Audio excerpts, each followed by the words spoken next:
அனைவரும் சுட்டிக்காட்டியதற்கு இணங்க 26ஆம் தேதி சட்டம் உருவாக்கப்பட்ட நாள், அந்த நாள் எவ்வளவு நம்மாலே ஏற்றுக்கொள்ள முடியாத நாள் என்பதை எனக்கு முன்னர் பேசிய பெரியார் திராவிடர் கழகத்துடைய தோழர் சுட்டிக்காட்டினார். அரசமைப்பு சட்டத்தை உருவாக்கிய புரட்சியாளர் அம்பேத்கர் அவர்களே அதே நாடாளுமன்றத்திலே இந்த சட்டத்தை கொளுத்தக்கூடிய முதல் ஆளாக நான் இருப்பேன் என்று சொன்னார். 6 பேர் 7 பேர் கொண்ட குழுவிலே அம்பேத்கர் அவர்களும் ஒரு இஸ்லாமிய தோழர்களையும் தவிர்த்துவிட்டு 5 பேர் முழுக்க முழுக்க பார்ப்பனர்களே அமர்ந்து உருவாக்கிய அரசமைப்பு சட்டம் நமக்கு எதிரான சட்டம் என்பதை உயர்த்தி பெரியார் சொன்னதை வழிமொழிந்தவர் புரட்சியாளர் அம்பேத்கர். அந்த அம்பேத்கர் அவரது உருவ படத்தை நாடாளுமன்றத்தில் வைப்பதற்கு இவ்வளவு காலம் ஏன் ஆயிற்று? அவர் தாழ்த்தப்பட்ட சமுதாயத்திலே பிறந்தவர் என்கிற காரணத்தினால் அவர் படத்தை நாடாளுமன்றத்தில் வைத்தால் தீட்டாகி விடுமா என்று குமுறும் எரிமலையாக சீறியவர் தலைவர் வைகோ அவர்கள். அவருடைய முயற்சியின் விளைவாகத்தான் சமூக நீதி காவலர் விபி சிங் அவர்கள் காலத்திலே புரட்சியாளர் அம்பேத்கருடைய படம் நாடாளுமன்றத்திற்கு வரக்கூடிய சூழல் உருவானது. ஈழ பிரச்சனையை பொறுத்தளவிலே மறுமலர்ச்சி திராவிட முன்னேற்ற கழகம் தமிழ் ஈழம்தான் தீர்வு என்பதை தொடர்ந்து முழக்கமிட்டுக் கொண்டிருக்கிறோம். இங்கே வன்னிக்காட்டுக்கே சென்று 28 நாட்கள் தலைவர் பிரபாகர் அவர்களோடு இருந்து அங்கிருந்து வரக்கூடிய நேரத்திலே பல்வேறு இடர்பாடுகளை ஆபத்துக்களை சந்தித்து தலைவர் வைகோ அவர்கள் செத்து விடுவார் சொன்னால் அவருக்காக நான் 100 முறை சாவதற்கு தயாராக இருக்கிறேன் என்று தலைவர் பிரபாகரன் அவர்களே சொல்லக்கூடிய அளவிற்கு தலைவர் வைகோ அவர்கள் அன்றைக்கும் இன்றைக்கும் புலிகள் இயக்கம் தடை செய்யக்கூடிய இதை கூட கண்டித்து 10 நாட்களுக்கு முன்பு கூட டெல்லி உச்ச நீதிமன்றத்தில் வாதாடிய அப்படிப்பட்ட சிறப்புக்குரிய தலைவர் நம்முடைய தலைவர் வைகோ அவர்கள். இதையெல்லாம் ஏன் நான் குறிப்பிட்டு சொல்லுகிறேன் என்று சொன்னால், பிரபாகரனுக்கு நாம் விழா எடுக்கிறோம் என்று சொன்னால், புரட்சியாளர் அம்பேத்கரை பாராட்டி பேசுகிறோம் என்று சொன்னால், பெரியார் அவர் தொண்டை உயர்த்தி பிடிக்கிறோம் என்று சொன்னால், இது ஏதோ விளம்பரத்திற்காக அல்ல, வாக்கு அரசியலுக்காக அல்ல, அதற்கு மாறாக இதை உயர்த்தி பிடிப்பதாலே நமக்கு விடிவு கிடைக்கும், இந்த சமுதாயம் எழுந்து நிற்கும் என்பதற்காக நாம் செய்து கொண்டிருக்கிறோம். அருமை தோழர்களே, இந்த சட்ட எரிப்பை பற்றி மட்டும் நான் எடுத்து சொல்லி ஏனென்று சொன்னால், எனக்கு பின்னர் உரையாற்றக்கூடிய தோழர்கள் தமிழ் ஈழத்தை பற்றி அவர்கள் செய்திருக்கிற தியாகத்தை பற்றி மாவீரர்கள் நாள் என்று நாம் கொண்டாடி கொண்டிருக்கிறோமே, அதில் களப்படி ஆனவர்கள், ரத்தம் சிந்தியவர்கள், வீரத்திற்கு தயாராக இருந்தவர்கள், அவருடைய பெருமைகளை பற்றி எல்லாம் அவர்கள் சொல்லுவார்கள். நான் நேரத்தின் நெருக்கடியை கருதி சட்ட எரிப்பு நாள் என்று போட்டிருக்கிறோமே, அது தொடர்பான செய்திகளை மட்டும் ரத்தின சுருக்கமாக நான் சொல்லி விடைபெற விரும்புகிறேன். அரசமைப்பு சட்டம் மோசடியான சட்டம் என்பதை நான் சொன்னேன். 5 பிரிவுகள் இருக்கிறது. அந்த 5 பிரிவுகள் ஜாதியை பாதுகாக்கக்கூடிய பிரிவுகள்.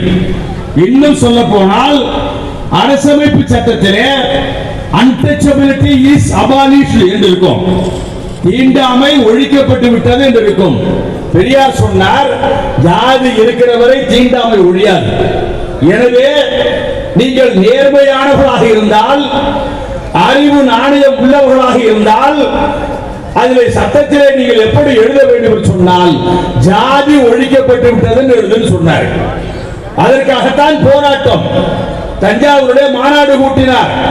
அவருக்கு எடைக்கு எடை வெள்ளி கொடுத்தார்கள் தோழர்கள், திராவிடர் கழக தோழர்கள். அந்த கூட்டத்திலே மாநாட்டிலே பெரியார் சொன்னார், அரசமைப்பு சட்டத்துடைய 5 பிரிவுகளை சொல்லி, இது இருக்கிற வரை ஜாதி ஒழியாது.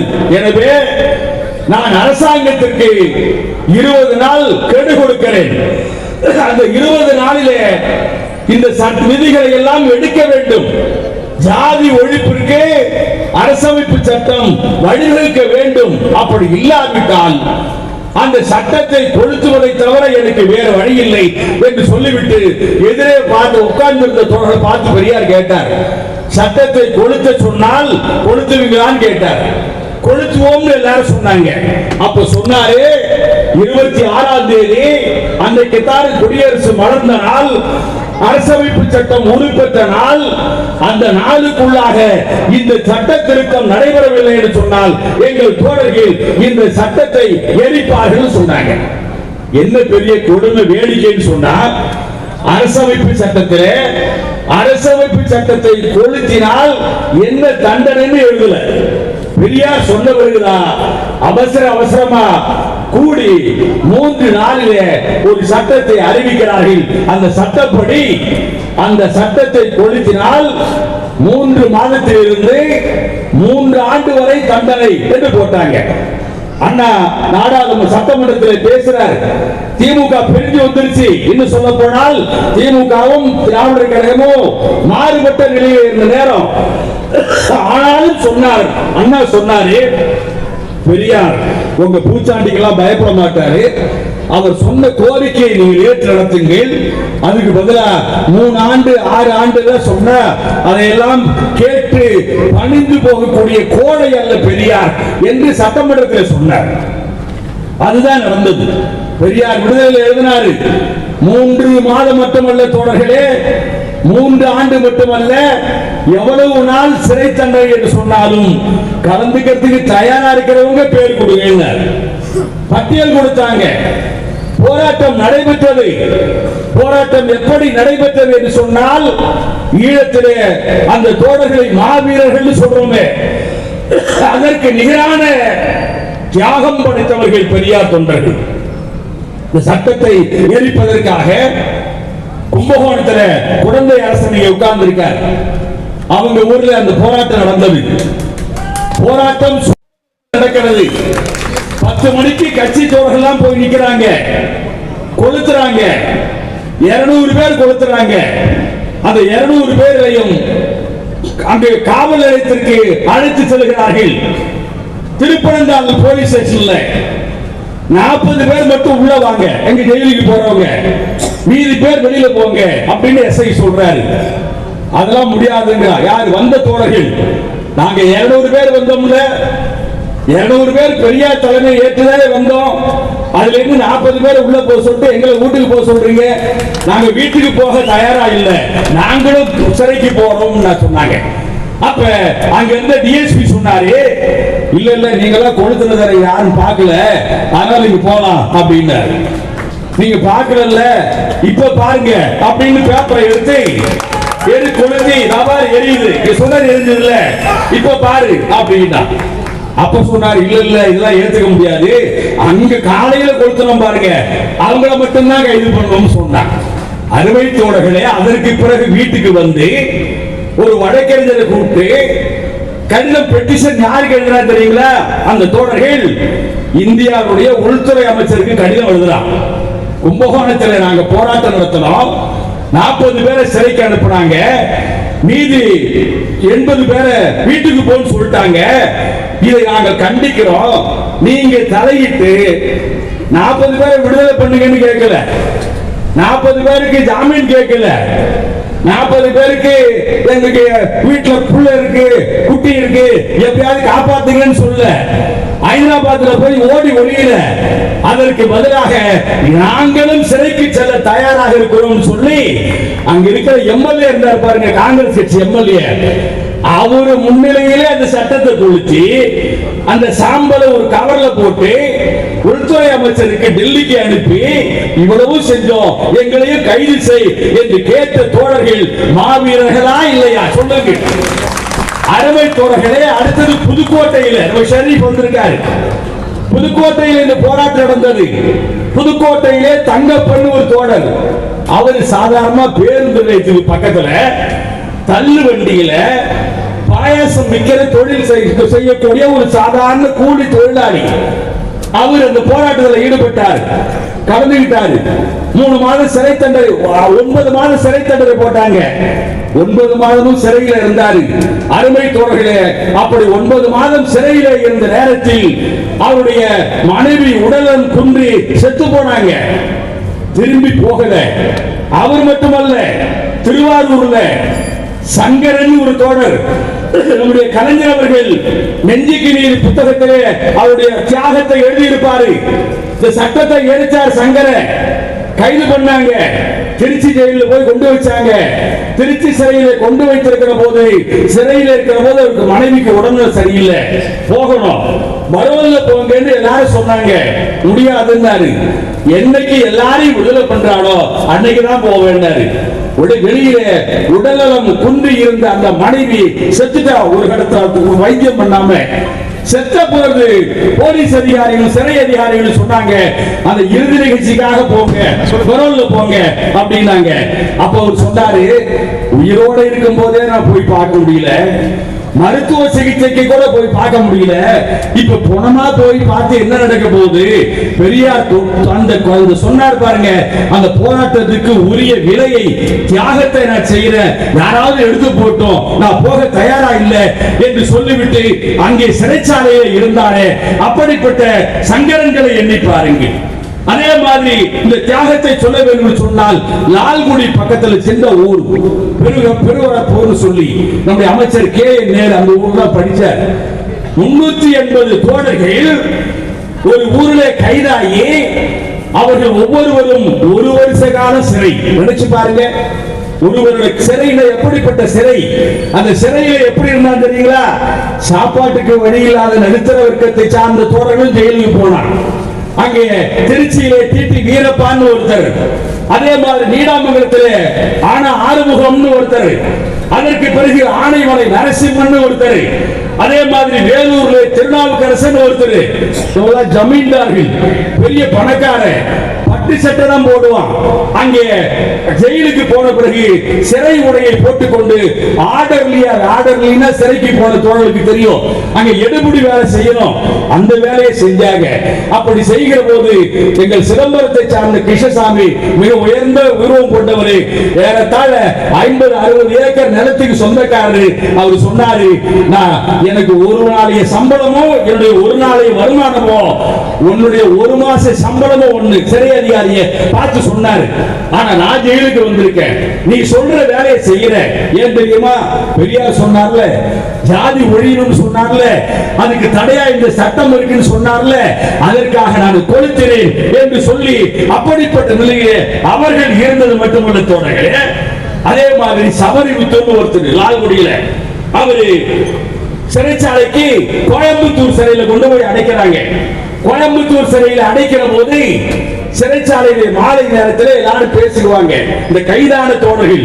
அப்படி கைதான தோழர்கள் என்ன சொல்றாங்கன்னு சொன்னா, நாம வெளியில போய் சட்டத்தை கொடுத்தா மட்டும் போதாது, சாதி ஒழிப்பை நாம் நடைமுறைப்படுத்த வேண்டும், சாதி ஒழிந்து திருமணத்தை தான் பண்ணணும் அப்படின்னு சொல்றாரு. அப்படி சொல்லும் போது அந்த தோழர் சொல்றாரு, சபரிமுத்து சொல்றாரு, என்னுடைய மகள் லீலான்னு இருக்காங்க, அவரை திருமணம் செய்து கொள்வதற்கு இந்த சாதி இல்லாத வேற யாரு வரீங்க அப்படின்னு கேட்கிறார். அப்ப சிதம்பரம் ஒரு தோழர் சொல்றாரு, அவர் வேற ஒரு ஜாதிக்காரரு, நான் கல்யாணம் பண்ணிக்கிறேன்னு சொல்றாரு. 2 பேரும் விடுதலை ஆறாங்க. விடுதலை ஆன பிறகு பெரியார் மாளிகையில திருமணம் நடக்குது. பெரியார் அந்த திருமணத்தை நடத்தி வைக்கிறாரு. அப்படி திருமணத்தை நடத்தி வைக்கிற போது அந்த சாதி மறுப்பு திருமணத்தில் பிறந்தவர்களுக்கு 3 குழந்தைகள் பிறகுது. அந்த 3 குழந்தைக்கு பெரியார் காமராஜன் முதல் பையனுக்கு பேர் வச்சாரு. 2வது பையனுக்கு 2வது மகனுக்கு அருமை கண்ணன்னு பேர் வச்சாரு. 3வது மகனுக்கு வீரமணின்னு அவங்க 2 பேரும் பெற்றோர்கள் சேர்த்து பேர் வச்சாங்க. இதுல என்ன பெரிய சிறப்பு என்று சொன்னால், அந்த 3 திருமணமும் சாதி மறுப்பு திருமணம் 3வது தலைமுறை வரையிலே அந்த தோழர்கள் செஞ்சாங்கன்னு சொன்னா எவ்வளவு பெரிய தியாகத்தை அவர்கள் செய்திருக்கிறார்கள் என்பதை எண்ணி பார்க்க வேண்டும். அதே மாதிரி வள்ளின்னு ஒரு பொண்ணு சென்னையில இருந்து சிறைச்சாலையில போயிருக்காங்க. சிறைச்சாலையிலே 3 மாதத்துக்கு அவருக்கு தண்டனை. கருவாக இருக்கிறார்கள், கர்ப்பமா இருக்காங்க சிறைச்சாலையில. அவருடைய கணவனும் இந்த போராட்டத்தில் கலந்துகிறாரு. அவர் வேலூர் ஜெயிலில் இருக்காரு. அவருக்கு 9 மாசம் தண்டனை. இந்த அம்மாவுக்கு 3 மாசம், வீட்டுக்காரருக்கு 9 மாசம். 3 மாத தண்டனை முடிஞ்சு வெளில வராங்க. சிறையிலேயே குழந்தை பிறக்குது. அந்த குழந்தைக்கு பேர் வைக்க சொல்லி பெரியார்ட்ட போய் கேட்கிறாங்க. பேர் என்ன தெரியுங்களா வச்சாரு? சிறை செல்வின்னு பேர் வச்சாரு. அந்த பொண்ணு பெண் குழந்தை பிறந்தது, அதனால சிறை செல்வி என்று பெயர் வைத்து அந்த பெண் குழந்தையையும் அந்த தோழியரையும் அன்னை மணியம்மையார் அவர்கள் இங்கே சென்னையில இருந்த அவருடைய வீட்டுக்கே அழைத்து கொண்டு போய் அந்த வீட்டுக்காரர் வர்ற வரைக்கும் தன்னுடைய வீட்டில் பராமரிப்பு செய்து அந்த பொண்ணை பாதுகாத்து, குழந்தையும் பாதுகாத்து, வீட்டுக்காரர் வந்த பிறகு கொடுத்தனுப்பிய ஒரு புரட்சி. நினைச்சு பாருங்க, சாதி ஒழிப்பிற்காக செய்த தியாகம் அதை விட மிகப்பெரிய தியாகம். திருச்சி சிறையிலே மணல்மேடு வெள்ளைச்சாமி என்கிற தோழரும் இன்னொரு தோழரும் சிறைச்சாலையிலே செத்தான். அப்படி செத்தவன் உடலை கொடுக்கல, சட்டப்படி கொடுக்கணும்ல, கொடுக்காம ஜெயிலே புதைச்சிட்டான். இது எவ்வளவு பெரிய கொடுமை. அன்னை மணியம்மையார் அப்பொழுது பெரியார் சிறைச்சாலையில் இருக்காரு. மணியம்மையார் நேரடியாக இன்றைக்கு உள்துறை அமைச்சராக இருந்தவர் பக்தவச்சலம். பக்தவச்சலம் யாருன்னு கேட்டீங்கன்னா ராஜாஜியுடைய சீடர். அவர் பழி வாங்குறாரு. அப்படி பழி வாங்குற போது அந்த அம்மா வந்து கேட்டாங்க, நாங்க உசுரோட உள்ள அனுப்பணும், கைதியா அனுப்பணும், அவனை கொன்னுட்டீங்களே, கொன்னது மட்டுமல்ல அந்த பணத்தை கூட கொடுக்கலையே அப்படின்னு சொன்னாங்க. அப்படி சொல்லி போராடி, அதாவது உலக வரலாற்றிலே பார்க்க முடியாது புதைக்கப்பட்ட பிணத்தை தோண்டி எடுத்து திருச்சி மாநகரிலே ஊர்வலம், லட்சக்கணக்கான தோழர்கள் வராங்க. அப்படி வந்த நேரத்தில் அடக்கம் செய்கிற போது அத்தனை தோழர்களும் கழக தோழர்களும் பெரியார் தொண்டர்களும் அந்த உடலுக்கு மரியாதை செய்கிற போது சாதி மறுப்பு திருமணம், சாதி ஒழிப்பு, இதுதான் எங்கள் கொள்கை, இதற்காக எந்த தியாகத்தையும் செய்வதற்கு நாங்கள் தயார் தயார் என்று பெரியார் இயக்கம், பெரியார் இயக்கத்தை சார்ந்த தோழர்கள் சொன்னாங்கன்னு சொன்னா, அவங்களை பார்த்து இந்த புதர்ல இந்த சாதாரணமா இருக்கிற பதர் இருக்கு பாருங்க, இவன் சொல்றான் நீங்களா என்ன பண்ணீங்கன்னு கேட்கிறான். எப்பேற்பட்ட மாவீரர்கள் என்று சொன்னால் அவர்களுக்கு கொடுக்கிற மாவீரர்களுக்கு நாம் எடுக்கிற மரியாதை. இங்கே ஈழத்திலே மாவீரர்கள் என்று சொன்னால் படம் எடுப்பாங்க. தலைவர் பிரபாகரனோடு யார் படம்? சீமான் எடுத்த படம் மாதிரி இல்லை. அங்கே கரும்புலிகளாக களத்திலே நின்று உயிரை கொடையாக கொடுத்து எதிரியுடைய படையை அழிக்கிற பணியிலே உறுதியேற்று வரக்கூடிய தோழர்கள், வீராங்கனைகள் நல்லா தெரியும், நம்ம உயிரோட வர முடியாதுன்னு அந்த பணி அவங்களுக்கு ஒப்படைக்கப்பட்டது. அப்படிப்பட்ட நிலையிலே தலைவர் பிரபாகரனோடு அமர்ந்து புகைப்படம் எடுத்துக்கொண்டு அவரோடு சாப்பிட்டு விட்டு, இதுதான் கடைசி சாப்பாடு, இதுதான் கடைசியாக அவரை பார்ப்பது, எந்த கவலையும் கிடையாது, எந்த வருத்தமும் கிடையாது, அவர்களுக்கு குடும்ப உணர்வு கிடையாது. ஈழம் மலர வேண்டும் என்பதற்காக இந்த உயிர் கொடையை நான் கொடுக்கிறேன் என்று சொல்லி அருமை தோழர்களே அந்த மா வீரர்களாக இன்றைக்கு வாழ்ந்து கொண்டிருக்கிறார்கள் என்று சொன்னால், அந்த லட்சியத்தை அவர்கள் போராடிய போராட்டத்தை நாம் அவ்வளவு எளிதிலே விட்டுவிடக் கூடாது, விட்டுவிட மாட்டோம் என்பதற்குத்தான் இன்றைக்கு நாம் இணைந்திருக்கிறோம். நம்முடைய இணைந்த போராட்டம் வெற்றி பெறட்டும், ஈழம் மலரட்டும், சமத்துவம் வளரட்டும் என்று சொல்லி வாய்ப்புக்கு நன்றி கூறி முடிக்கிறேன். வணக்கம்.